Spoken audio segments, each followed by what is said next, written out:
യുദ്ധങ്ങൾ ബാക്കി വയ്ക്കുന്ന നഷ്ടങ്ങളുടെ കണക്കിൽ മുഖ്യമാണ് ഭക്ഷ്യക്ഷാമം.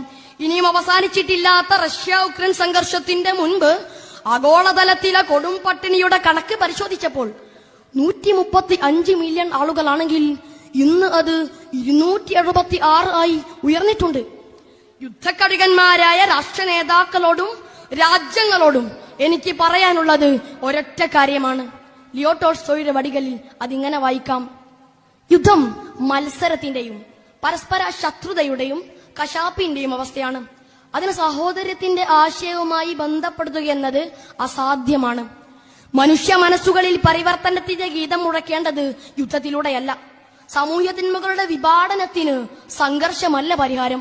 നമ്മുടെ പ്രിയ നേതാവ് അഷ്റഫുൽ ഖൽഖ് ത്വാഹ റസൂലുള്ളാഹി സ്വല്ലല്ലാഹു അലൈഹി വസല്ലമ തങ്ങളും രാഷ്ട്രപിതാവ് ഗാന്ധിജിയും നെൽസൺ മണ്ടേലയും മാർട്ടിൻ ലൂതർ കിങ്ങുമെല്ലാം രക്തരഹിത വിപ്ലവത്തിന്റെ മികച്ച മാതൃകകളാണ് ലോകത്തിന് പകർന്നത്.